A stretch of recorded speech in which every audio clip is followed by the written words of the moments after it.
Thank you. So I'm just gonna do a quick talk. I'll try to keep it quick if I don't just, boo me off stage or something like that. I want to talk about LOTP or living off the pipeline. And so I heard so many people talk about GitOps and build pipelines and everything in the last couple days. So you definitely should be paying attention to this. So my name is Guillaume. I'm just a security guy. I like when endpoints are well managed, which is why I like this crowd. We see really like a lot of innovation in endpoint management.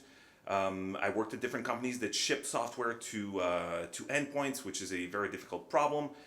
I hated software supply chain security when it was just about like S-bombs. What's your bill of material? Everyone asking for that. No one is using it, but now we're starting to see some cool attacks and new techniques. And here's my contact info if you want to follow me now, because by the end of the talk you probably won't want to. So I think they call this growth hacking. It's my first time here. I've been usually at Mac admins at Penn State, but for a reason I can't remember, I canceled a whole lot of US travel this year. So as you can see, that's not me. So most of what I'm going to present is actually research by my friend François in Montreal, who works at Boost Security, which is one of the companies I'm advising. So he's the real brain behind all of this. But after seeing all of the talks yesterday, I thought this is the type of crowd that could benefit from this a lot. And he's not here, so I'm here. So there we go. So we got this entire day of get this, get that. There's a lot of awesome tools made by people here that are used by tons of different computers in the world at big companies, small companies.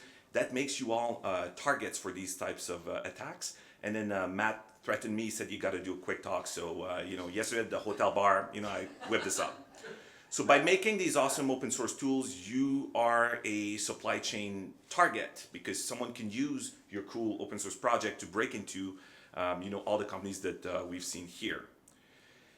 This is a screenshot from the Fleet documentation. So Fleet, like Zach here, would be able to tell you how much effort it takes to sign software that you're shipping to, I don't know if is it millions of endpoints running Fleet? I don't know, probably, right? So there's a lot of effort that goes into signing the software that goes to these endpoints. But what if you're actually not signing the right thing, right? So you got this really nice package that is shipping something else. So the pipelines really matter. You want to be sure that what you're shipping is what you thought you were shipping. So people write code, they combine it with a lot of open source code. Either the people who write the code or the people who wrote the open source code, you don't really know everything that might be going on there. We've seen some really some degenerates, suggesting using LLMs to replace the request stuff in Python and all that. That's happening everywhere. And then your build pipelines, if anyone here was doing security on like PHP stuff in 2005, that's the current status of pipeline security. It's pretty much remote code execution as a service. And everything I'm saying here, I'm going to be referring to GitHub Actions a lot, but doesn't matter. It could be GitLab, could be Jenkins, God forbid. There's really no difference here. So some of you might have heard of the TJ Actions breach from a couple months ago or 3 months ago. Few people know this, but the logs for open source GitHub packages are actually public, right?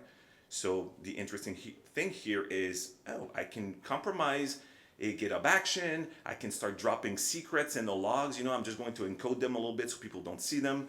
And no one is paying attention to these logs, right? And I just dumped a whole bunch of secrets and I can target Coinbase. That's something that we see happening now. You might have heard of Salsa, which is a way to assess the security of software that you build. And in Salsa, you got that build time execution right here, or as I referred to it before, remote code execution as a service. That's where your pipelines are. So what happens is we've got legitimate tools that you can abuse to change what's going on in the build runners, right? So there's a lot of command line tools that are using pipelines that are just waiting for some argument, or sometimes it's going to be using a file that's actually not merged in the protected branch yet. So you can poison that. And so François called it LOTP for living out the pipeline, which is a play on lol bins, because it's really that same concept. If you want to look that up, he's got like a whole list of different tools that can be used to abuse these pipelines. With a lot of very good documentation. So here's an example. a pwn request, right? So you got a public repo. Everything I'm saying here also applies to private repos, but they're not exposed to everyone on the internet. But if you're in a large org, it's still pretty interesting risk.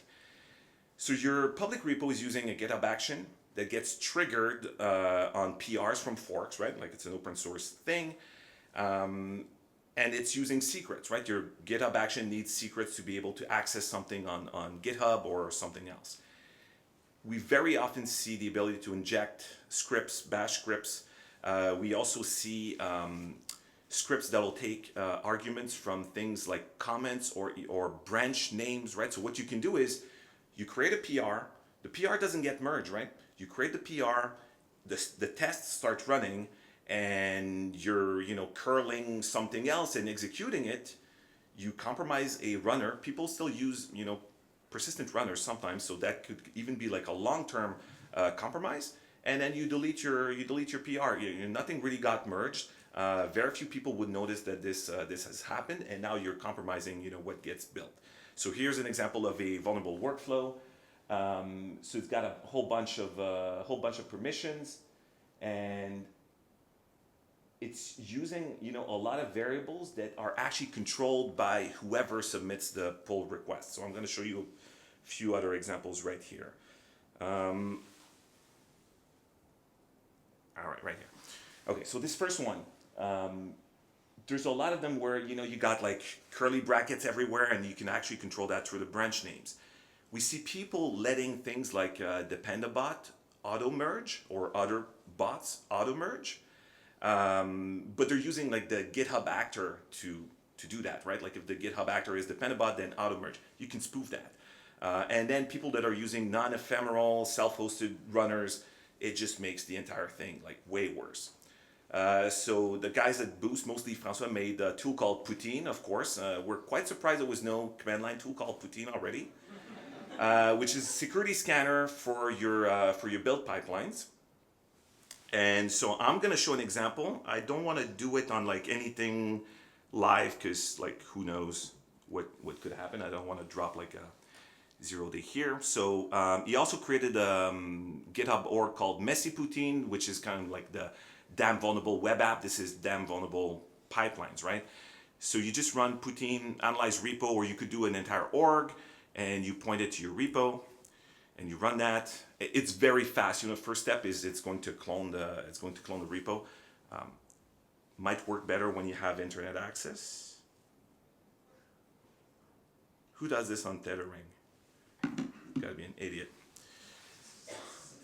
So you gotta believe me. This is super fast, and it actually works. There we go. Okay.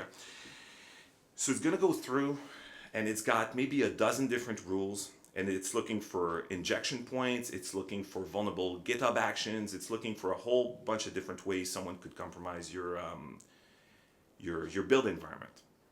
So I highly recommend that you grab this and you run it against your repos if you've got any open source repos. This is something that they built after they made Poutine, which is, let's look at all the critical repositories on GitHub. By critical, they mean like something that's big dependency for other stuff. And everything that was mentioned yesterday, I was checking if we already had it in a list of like critical repos. Most of them we did, but there's a few that we didn't already have in the list. So we've got like 7,000 orgs, over 200,000 repos. And out of that, we start filtering, and we found something like 2,500 exploitable GitHub vulnerabilities on GitHub. And that led to dozens and dozens of remote code execution on like repos at Google, repos at a lot of other companies, a lot of software that you would know that you're using internally that you could just go and compromise from the root, really. So that's like massive supply chain issue. And so if you're like the Mac Admins Foundation, if you're working on OS Query, you're working on Fleet, you're working on Brew, you definitely should be looking at these results on your own before someone else does. Some of you might have heard of the Ultralytics breach in, I think it was November last year.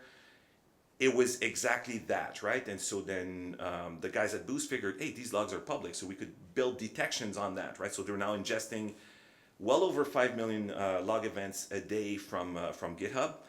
And out of that, there's like 40 to 50 really suspicious events happening every day on GitHub on open source projects. So people are getting compromised with this right now. It's actually, it's gaining steam. So if you've got any open source software, you know, get Poutine, run it on your repos and your orgs. Look up Messy Poutine if you want to play and see like some actual vulnerable examples. And there's a whole bunch more documentation with, you know, I could go on for like an hour, but this is supposed to be a quick talk. So there you go. Let people take a photo of the slide. And if you want, this is like the 30-minute version of this that actually shows like a lot of companies that got breached. That was part of the NordSec conference up in Montreal. It should already be seeking to the right place in the very long video. And thank you very much. That was my quick talk.